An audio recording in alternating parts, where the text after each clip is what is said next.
Shalom. Thanks for joining me. I'm going to read Matthew chapter 6, part of the Sermon on the Mount. This is the second of the three chapters, Matthews 5, 6, and 7, dealing with the Sermon on the Mount. I'm sitting outside today. It's a little chilly today, so I have on a little bit of winter clothing, so I look like a weird looking Santa Claus is really what I look like. So let's take a look at chapter 6 here. Remember, the main goal and the main teaching of the Sermon on the Mount is found in Matthew chapter 5, verse 20, where Jesus said, "Your righteousness must exceed the righteousness of the scribes and the Pharisees." And what he is talking about is that our ethical living should be from our heart and not just from our external rules and regulations that we obey. We are serving God from our heart, not from our just the rules and the regulations. We don't do it to look good and so that other people will think we are good people. We do it because we love the Lord. So let's take a look at chapter 6. This first section here is about giving to the needy. And it is verse 1 through verse 4. And it says this: "Be careful not to practice your righteousness in front of others to be seen by them. If you do, you will have no reward from your Father in heaven." So when you give to the needy, do not announce it with trumpets, as the hypocrites do in the synagogues and on the streets, to be honored by others. Truly, I tell you, they have received their reward in full. But when you give to the needy, do not let your left hand know what your right hand is doing, so that your giving may be in secret. Then your Father, who sees what is done in secret, will reward you. Now, this is an interesting passage. That word trumpet is interesting, but giving to the needy, and there's this sounding of trumpets.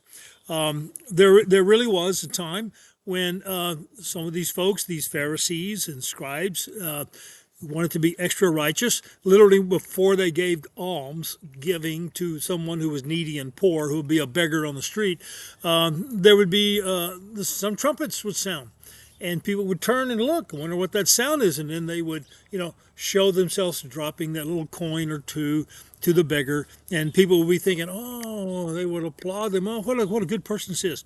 Now, it's also interesting that there was in the temple, inside the temple for the collection area, there were these brass or these bronze collection bins that looked like a trumpet, a large trumpet. They had like a large opening, it narrowed down, and it went in to the to the area where all the coins would be left. And when people would drop coins into them, it would make quite a sound. It would be like a trumpet sounding is what they did. So what Jesus is basically saying in here, if you're going to be a person who is actually doing good deeds, you don't do good deeds so that others can see those good deeds and think about how wonderful you are. And you don't do it so that other people would see you and so they would have a good evaluation of you and think of what a wonderful person you are. And it would make you feel good, to do good things. What Jesus is saying is, when you're going to do your acts of righteousness, which is what the word is actually called, an act of righteousness, which is an almsgiving, a giving of something to the poor. You don't do it publicly. You do it secretly. Other people don't see it. Nobody would know what you're doing. You don't get any glory from it. Like Jesus said, these people, when they do this out in the public, they're getting their reward. What is interesting, though, is that the very last phrase where it says, "Then your Father who sees what is done in secret will reward you." Now, it says reward in the New International Version. What is fascinating to me is in the Greek New Testament, the word reward, when it talks about the hypocrites getting a reward versus you doing something in secret getting a reward, those are two separate Greek words. The first word for reward is the word called misthon, and it means just that. It means, you get a reward for doing a good deed. But the other word is interesting. Yeah, it's the word apodosai, and it literally means to repay. So it's kind of fascinating. What it means is if you're doing your righteous deeds in secret. No one knows that. And it might cost you. It might cost you in your reputation. It might cost you in some money, but mostly it would cost you in your social reputation because people don't see you as a particularly good person. But what they don't know, what you're actually doing, is you're doing more than they are. But you're not making a scene about it.